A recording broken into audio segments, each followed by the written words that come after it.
You opened your bank account this morning and felt that familiar knot in your stomach. The bills are stacking up. The opportunity passed you by. The raise did not come through. You have prayed before.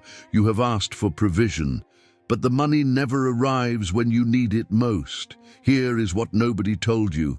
There is a specific prayer hidden in plain sight within the pages of Scripture that Napoleon Hill studied for over 20 years. A prayer so potent that Hill claimed it could release unexpected money into your life in less than 24 hours. Yet 99% of Christians read right past it every single week. This is not about positive thinking. This is not about wishing harder. This is about activating a spiritual law that Hill discovered after interviewing over 500 of the wealthiest men of his generation. A law they all used. A law the Bible confirms. And a law you are about to learn right now. Stay with me. What you are about to discover will shift everything you thought you knew about prayer and prosperity. Let us start with the most misunderstood verse in the entire Bible. 1 Timothy chapter 6, verse 10. You know it well. For the love of money is the root of all evil. Generations of believers have taken this single sentence and built an entire theology of poverty around it. They believe wanting money is sinful. They believe asking for abundance is greedy. They believe financial struggle is somehow holy. But look closer. The verse does not say money is evil. It says the love of money is the root of all evil. There is a universe of difference between those two statements. Money itself is neutral. It is energy. It is a tool. It is a magnifier of character. What the Scripture condemns is the idolatry of wealth, the obsession, the worship of material things above the divine mind. Napoleon Hill understood this distinction with absolute clarity. Hill wrote in Think and Grow Rich that poverty is a disease of the mind before it ever becomes a condition of the wallet. He observed that most people pray for money from a place of desperation and fear.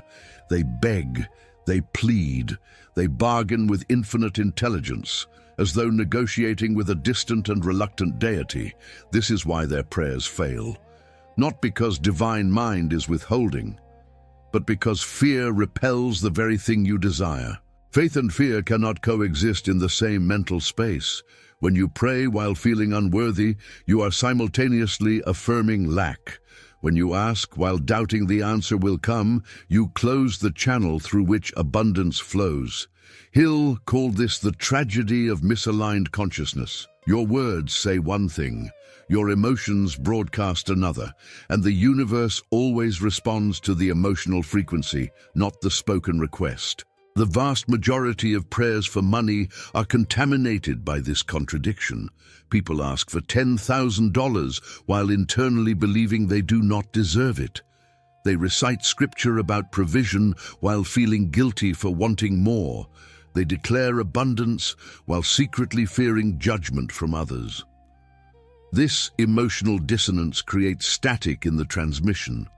The prayer never reaches its destination because the sender is operating on two conflicting frequencies at once. The Bible itself reveals this truth in the book of James, chapter 1, verse 6 through 8. But let him ask in faith, nothing wavering. For he that wavereth is like a wave of the sea, driven with the wind and tossed. Let not that man think that he shall receive anything of the Lord. A double-minded man is unstable in all his ways. This is not poetry. This is physics. This is the law of mental chemistry that Hill spent his entire career documenting. So before we can unlock the lost prayer, we must first diagnose the blockage. You have been taught that wanting money is wrong. You have been trained to feel shame around financial desire.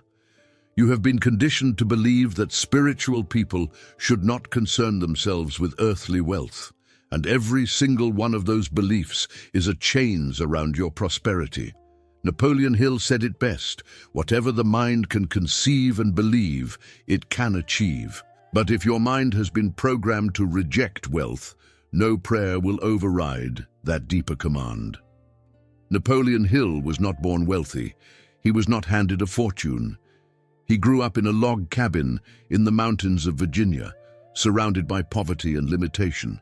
But at the age of 25, he received an assignment that would change his life and the lives of millions. Andrew Carnegie, one of the wealthiest men in America, challenged Hill to spend 20 years studying success. Carnegie wanted Hill to discover if there was a universal formula, a set of principles that anyone could follow to create wealth. Hill accepted.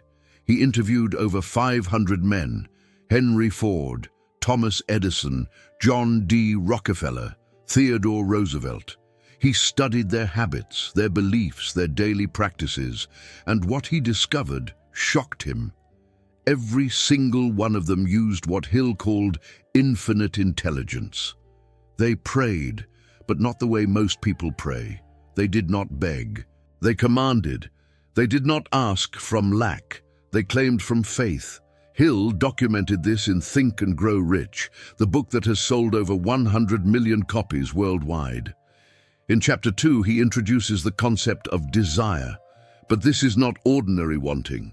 Hill describes desire as the starting point of all achievement, the first step toward riches. And he makes a stunning claim. When desire is backed by faith, it becomes the transmission belt between the finite mind and infinite intelligence. Here is the story Hill loved to tell. A young man came to him desperate for money. He had been praying for months. Nothing changed. Hill asked him a simple question. When you pray, do you see the money in your hand, or do you see yourself begging for it? The young man paused. He realized he had been praying from desperation, not expectation. Hill taught him the lost method. Within 3 days, an unexpected check arrived in the mail. Within 3 weeks, a business opportunity appeared. Within 3 months, the young man had more money than he had asked for. What was the difference? The young man stopped praying as a beggar and started praying as a receiver. He stopped asking infinite intelligence to give him something he lacked and started thanking divine mind for what was already his in the invisible realm. Hill called this the art of transmutation, taking spiritual desire and converting it into physical gold. This is not magic, this is law. Hill observed that the Bible is filled with examples of this principle. Jesus himself demonstrated it. Before he multiplied the loaves and fishes, he gave thanks, not after the miracle. Before it, he thanked divine mind for the abundance that had not yet appeared in the physical world, and the invisible became visible, the spiritual became material. The thought became thing. King Solomon is another perfect case study. When divine mind appeared to Solomon in a dream and said, "Ask what I shall give thee," Solomon did not ask for money. He asked for wisdom. And because he asked for the right thing, wealth followed. 1 Kings chapter 3 verse 13 records the response, "And I have also given thee that which thou hast not asked, both riches and honor." Solomon understood a secret most people miss. Wealth is not the goal. Wisdom is the goal. Wealth is the byproduct. Napoleon Hill spent 2 decades confirming what Scripture already revealed. There is a specific way to pray that aligns your consciousness with the flow of abundance. There is a technique that activates the law of circulation. And once you learn it, money stops being a struggle and starts being a natural result of spiritual alignment. Hill said, "The starting point of all achievement is desire." Keep this constantly in mind. Weak desires bring weak results, just as a small fire makes a small amount of heat. But when desire is fused with faith and gratitude, it becomes an unstoppable force. Now we arrive at the heart of the lost prayer, the technique Napoleon Hill uncovered, and the Bible confirms.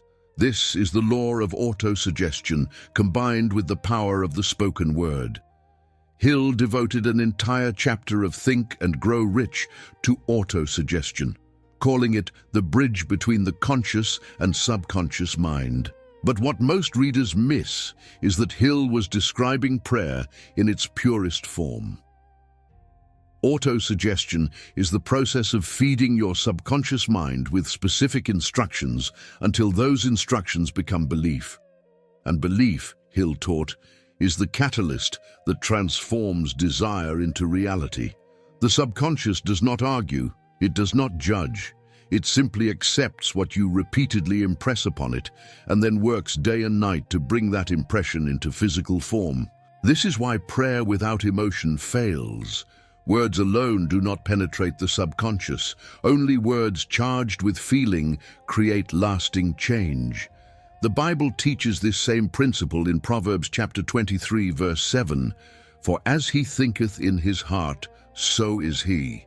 Not as he thinketh in his head, in his heart. The heart represents emotion, feeling, the subconscious realm where true transformation occurs.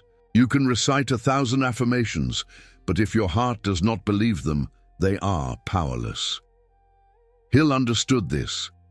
He saw that the men who created fortunes were not smarter. They were more emotionally aligned with their desires.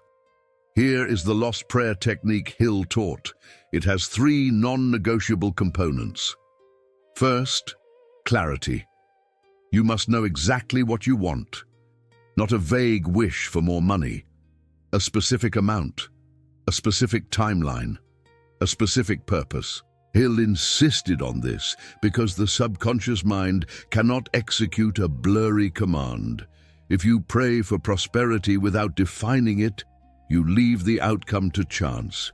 But if you pray for $10,000 by the end of the month to pay off debt and invest in your future, you give infinite intelligence a concrete target. Second, emotion. You must feel the prayer as though it is already answered. This is where most people fail. They speak the words, but their body language screams doubt. Their tone reveals fear. Their energy communicates lack. Hill said, faith is the head chemist of the mind. When faith is blended with the vibration of thought, the subconscious mind instantly picks up the vibration, translates it into its spiritual equivalent, and transmits it to infinite intelligence. Without emotion, there is no transmission. Third, repetition. You must repeat this prayer at least twice a day, morning and night. Hill called this the ritual of belief building. The first time you speak the prayer, your conscious mind resists. It says, this is foolish, this will not work. But by the 10th time, resistance weakens. By the 30th time, new neural pathways form. By the 60th time, the subconscious accepts the new instruction as fact. And once the subconscious believes, the outer world must conform. Now let us construct the actual prayer. Hill recommended speaking it aloud in a quiet place where you will not be interrupted. Stand or sit with your spine straight. Take 3 deep breaths to calm the mind, then speak with conviction. Infinite intelligence, I thank you for the $10,000 that is now flowing into my life. I receive this money with gratitude and joy. I know that divine mind is the source of all wealth, and I am a channel through which abundance flows freely. I accept this gift now, and I use it wisely to bless myself and others. I claim this with faith, and I release all doubt. Thank you. It is done. Notice the structure. Gratitude comes first, not pleading, not begging. Gratitude. You thank infinite intelligence before the money appears because gratitude is the frequency of reception. When you feel grateful, you signal to the universe that you already have what you desire. This collapses time. It brings the future into the present moment. Hill said, gratitude is the secret bridge between desire and manifestation. Notice also the declaration of worthiness. You are not asking permission. You are claiming what is already yours in the spiritual realm. Hill observed that wealthy men do not beg for opportunity. They expect it, they assume it, they walk through life with the inner knowing that abundance is their birthright. This is not arrogance, this is alignment. When you know you are a child of infinite intelligence, you understand that poverty is the illusion, not prosperity. The third element is the release. I release all doubt. This is critical. Doubt is the enemy of manifestation. It is the static that blocks the signal. Hill taught that after you pray, you must let go. Do not obsess over how the money will come. Do not monitor your bank account every hour. Do not second-guess the process. Trust that infinite intelligence has infinite ways to deliver your desire. Your job is to stay in the feeling of gratitude and expectation. The universe handles the logistics. This is the law. This is the remedy. This is what 99% of Christians miss when they pray for money. They ask once and forget. They speak without emotion. They doubt before the ink dries. But when you combine clarity, emotion, and repetition, you activate the same force that built empires. You tap into the same source that funded Henry Ford and Thomas Edison. You align with the same infinite intelligence that responds to faith, not fear. Andrew Carnegie understood something most people never grasp. He called it the invisible counselors. Carnegie would sit in silence every night and mentally consult with the greatest minds in history. Lincoln, Napoleon, Jesus Christ. He would ask them questions, seek their guidance, and he claimed that ideas would flow into his mind that he could not have generated on his own. Was Carnegie delusional? Hill did not think so. Hill believed Carnegie had discovered how to access infinite intelligence through focused intention and emotional alignment. Carnegie once told Hill, "No man can become permanently successful without taking others along with him." This was not charity. This was law, the law of circulation. Money is energy. Energy must flow. When you hoard, you stop the current. When you give, you create a vacuum that the universe rushes to fill. This is why tithing appears in nearly every major spiritual tradition. It is not about appeasing a deity. It is about staying in the flow. Hill documented this principle in his chapter on the mastermind. He defined the mastermind as the coordination of knowledge and effort between two or more people toward a definite purpose. But Hill also taught that you can form a mastermind with infinite intelligence itself. When you pray in alignment with universal law, you are not praying alone. You are praying with the backing of the entire cosmos. Every atom, every star, every force of nature conspires to support you. Henry Ford demonstrated this truth in his own life. Ford was not educated. He barely finished elementary school. But he had an unshakable faith in his vision. He held a mental image of affordable automobiles for every family in America, and he refused to let go of that image, no matter how many people called him crazy. Hill interviewed Ford and asked him the secret to his success. Ford said, "I know what I want, and I'm determined to get it. I have surrounded myself with men who share my vision. And I have prayed every single day for guidance." Ford did not pray for money. He prayed for wisdom. He prayed for insight. He prayed for the next step. And the money followed. This is the pattern Hill saw repeated in every successful person he studied. They did not chase wealth. They chased purpose. They did not beg for abundance. They aligned with a greater mission and trusted that infinite intelligence would provide the resources. Thomas Edison is another example. Edison failed 10,000 times before inventing the light bulb. But he never saw failure as failure. He saw it as data. He saw it as refinement. And he prayed daily for persistence. Hill recorded that Edison believed every human brain was connected to a universal storehouse of knowledge. He called it the ether. Scientists today call it the quantum field. The name does not matter. The principle remains. When you align your mind with infinite intelligence, you gain access to solutions that transcend logic. Earl Nightingale, a student of Hill's work, summarized this beautifully.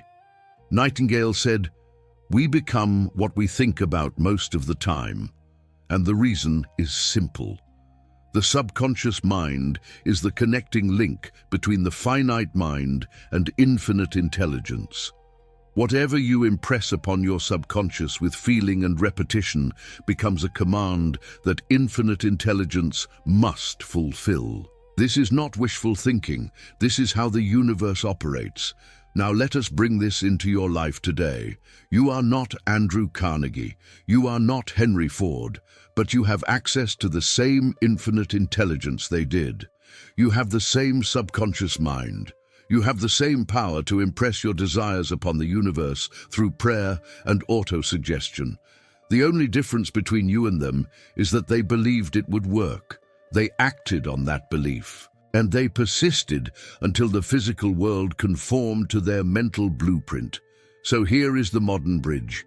Take the prayer you learned in Block 4 and apply it to your current situation. If you need money for rent, claim it. If you need money for a business, claim it. If you need money to bless your family, claim it. But do not stop there. Give 10% of whatever comes, not out of obligation, out of circulation. Send that energy back into the flow. Donate, tip generously. Support a cause you believe in. Watch what happens next. Hill called this the boomerang effect. What you send out returns to you multiplied. And finally, form your mastermind. Find at least one other person who shares your vision of abundance. Pray together. Speak your desires together. Hold each other accountable. Hill taught that when two or more minds come together in harmony, they create a third invisible force, a superconscious energy that amplifies manifestation. This is why Jesus said, "Where two or three are gathered in my name, there am I in the midst of them." He was not speaking metaphorically. He was revealing law. Let us bring it all together. You now understand that the lost prayer is not about magic words. It is about aligning your entire being with the frequency of abundance.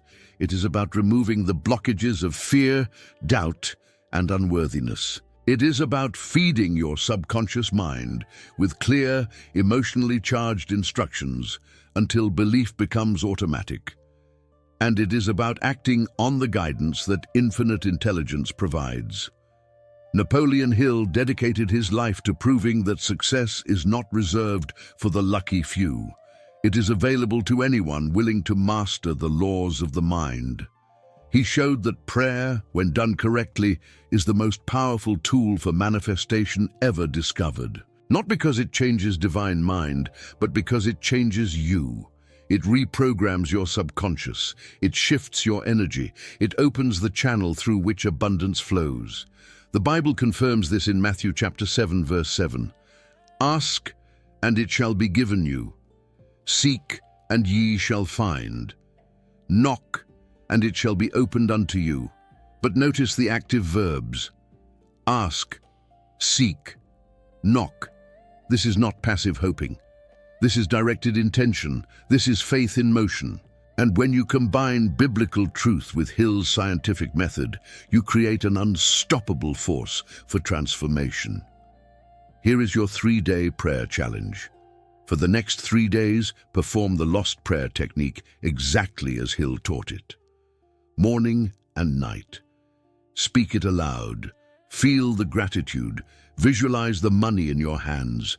Do not waver. Do not doubt. Do not check your bank account obsessively. Simply maintain the feeling of already having received. On day 4, pay attention. Notice what opportunities appear. Notice what ideas come to mind. Notice who reaches out to you. This is infinite intelligence responding to your new vibration. Hill said, "The majority of people permit relatives, friends, and the public at large to so influence them that they cannot live their own lives because they fear criticism. Do not let fear of judgment stop you from claiming your prosperity. Do not let the opinions of others drown out the voice of infinite intelligence within you. You were not born to struggle. You were born to thrive, and the lost prayer is your key. If this message resonated with you, if you felt something shift inside as you listened, then you are ready to go deeper. Subscribe to this channel and join our community of manifestors. People just like you who refuse to settle for limitation. People who understand that spiritual truth and financial abundance are not enemies, but partners. Every week, we bring you the wisdom of Napoleon Hill, Andrew Carnegie, and the greatest prosperity teachers in history, translated into practical steps you can apply today. Remember what Hill wrote in the final pages of Think and Grow Rich. There is a difference between wishing for a thing and being ready to receive it. No one is ready for a thing until he believes he can acquire it. The state of mind must be belief, not mere hope or wish. Open-mindedness is essential for belief. Closed minds do not inspire faith, courage, or belief. You have been given the knowledge. You have been shown the method. Now the only question is, will you believe? Whatever the mind of man can conceive and believe, it can achieve. Go now and claim what is already yours.